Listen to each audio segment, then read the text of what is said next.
let's jump forward here. So let's assume that that if you were a managing partner of a firm right now, and you're further into the holding period. So maybe you're halfway through the holding period for a portco and you're 18 months out from an exit opportunity.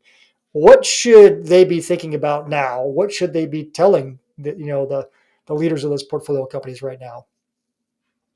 I, I think it starts with standardizing the good practices and making sure that that's showing the sustainment.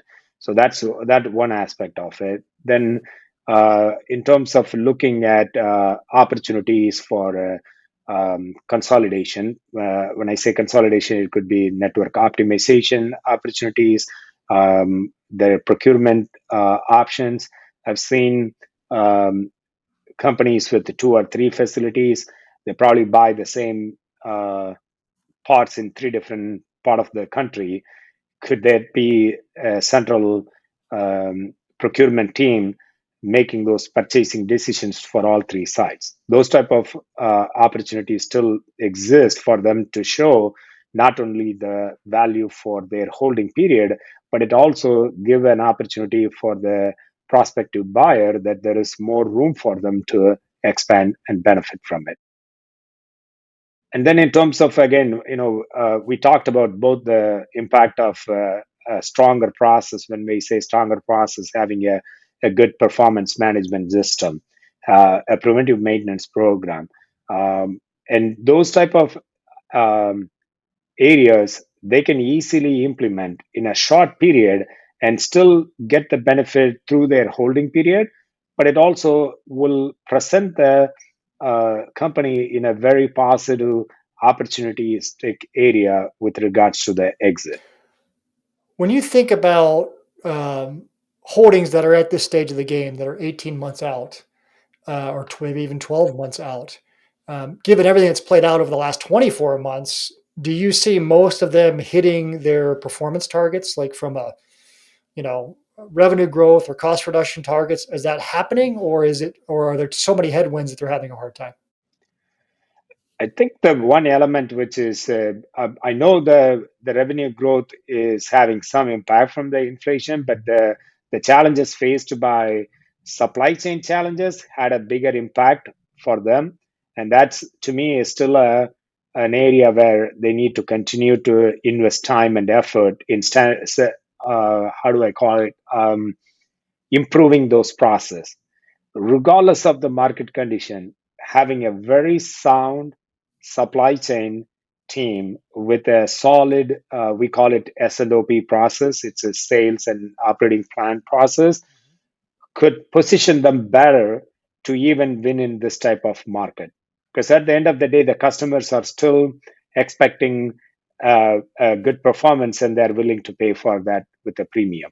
So, which means like companies which are recognizing the challenges should invest in improving these processes, which will not only help them during the difficulties from inflation impact, but in most cases, they will be able to outperform their competition, which is another way to make sure that they can hit their revenue growth plan.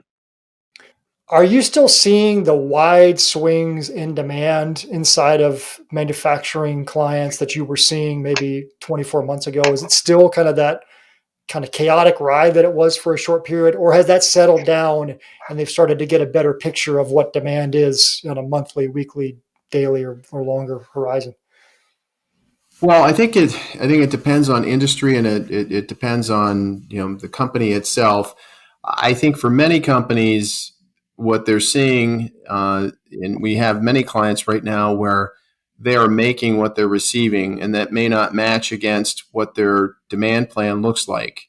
And so it is still a struggle in being able to do that. And as Ranjith mentioned, what processes they've established to be able to handle that, and still within the time window they've made a commitment, they can still support the customer in what they desire when they want it, but their capabilities on how they can handle something today with what they have is still key. I'd be interested in Yes, Ranji's comments on yes, that as well. yeah. In 2021, almost every every client we have worked with, we have seen peaks, or we have seen a specific bent up demand on certain period of the 2021 where they have seen a peak coming. I don't see that level of peak right now.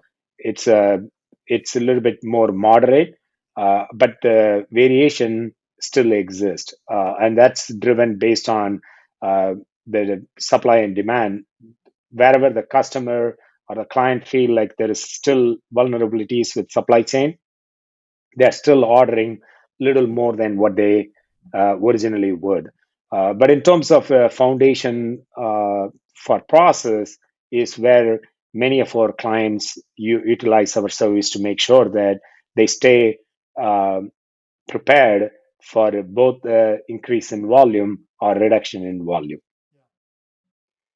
Well, thank you, Ranjith and Gary, for sharing your experiences recently with both private equity firms and partners and the leaders of their portfolio companies. I appreciate your time. Thank you, Thank Jason. you, Jason.